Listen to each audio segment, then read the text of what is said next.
Hey Rams fans, welcome to the Rams Skinny with your boy, Skinny T. I'm here in my LAFB Skinny T.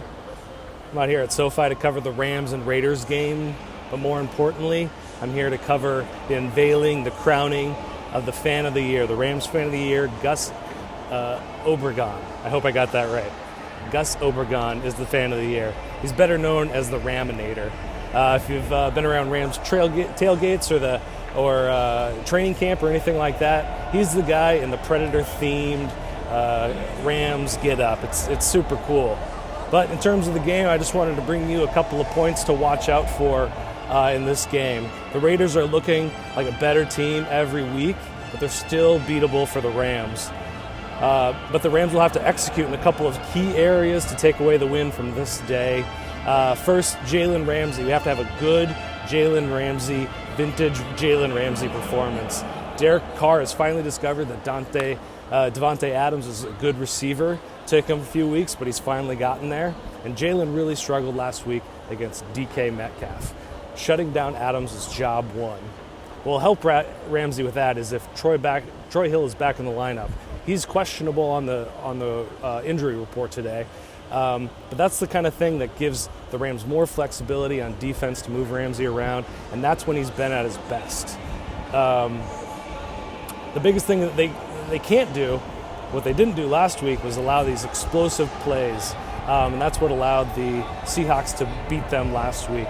So Ramsey will absolutely have to dominate, especially if Troy Hill's not in the game. What the Rams defense did do last week was they shut down the Seahawks rushing attack, which was impressive considering what they've done in the past, but it certainly helped that Kenneth Walker was injured for much of the game. The Rams held the Seahawks to just 22 rushing attempts, one of the lowest of the Seahawks totals from all of the season. But of course, they didn't need to run the ball because they were getting those explosive plays. The Raiders will pose a similar problem with Josh Jacobs. Jacobs is one of the league's best running backs. The big caveat here is that Josh McDaniels doesn't always run the ball, and there is a solid connection between the Raiders winning games and how much they feed Jacobs the ball. They've lost all 5 games in which Jacobs gets fewer than 20 handoffs. They are 5-2 when he gets 20 or more handoffs. So it'll be interesting to see what Josh McDaniels will do with that. And if the Rams are able to stop Jacobs from picking up big gains, he'll have to move away from that game. So that's another thing to look out for. Jonah Williams, Bobby Brown, and Marquise Copeland, that's the first line of defense, and they're all backups. They came in last week and filling in for Aaron Donald and A'Shaun Robinson, who were both injured. They did a good job last week. They'll have to do that again. They also have a fantastic backstop behind them in that second level with the inside linebackers, Bobby Wagner and Ernest Jones. I wrote earlier today that Jones is one of the most exciting young players on this Rams team. He's had a really dynamic season so far. So go check out that article on LAFB right now. It highlights a few players that I think are kind of the future for this team.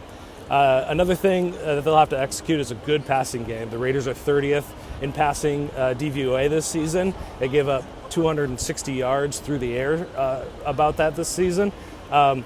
What's not helpful is John Wolford is questionable with a neck injury, which means Bryce Perkins is going to take the majority of the snaps. And I have to mention Baker Mayfield. He's going to be used situationally. That was reported out by Jordan Rodriguez on Twitter earlier today that McVay is going to use Mayfield situationally. What that means, we'll have to wait and see. It could be some red zone usage, though. So we'll keep an eye out for that. The Rams aren't going to break any records with Mayfield and Perkins throwing the ball today, but they should be able to move the ball through the air with this defense on the field. But the thing you'll really have to watch is Rob Havenstein and how he matches up against Max Crosby. This will really determine the game. Crosby has 12 sacks on the season. He's one of the league's best pass rushers. He has 6 sacks in the last 4 games. Havenstein, on the other hand, has been getting better and better as the weeks go along. He struggled early on in the season. He gave up 3 sacks in his first 5 weeks, but he's only given up 1 sack in the last 7 weeks.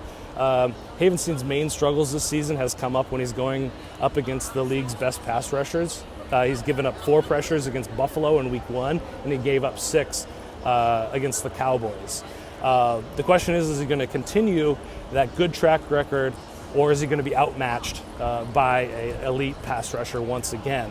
What should give you guys some hope is that Havenstein held Nick Bosa to just 2 pressures in their last meeting, and that's no small feat. He's also a premier pass rusher. The last things the Rams are going to have to contend with, I hate to say it, but it's crowd noise.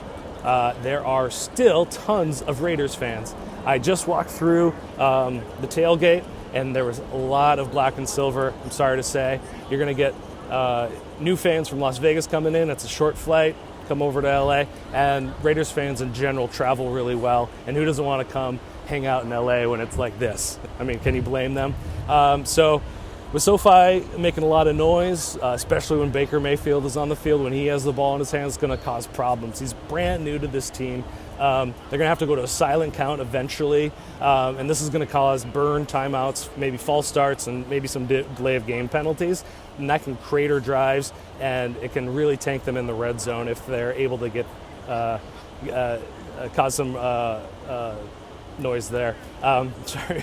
Hope this gives you guys something to watch for in this game. I hope you like this kind of thing. I'm going to keep doing this, bringing you updates on the rest of the games.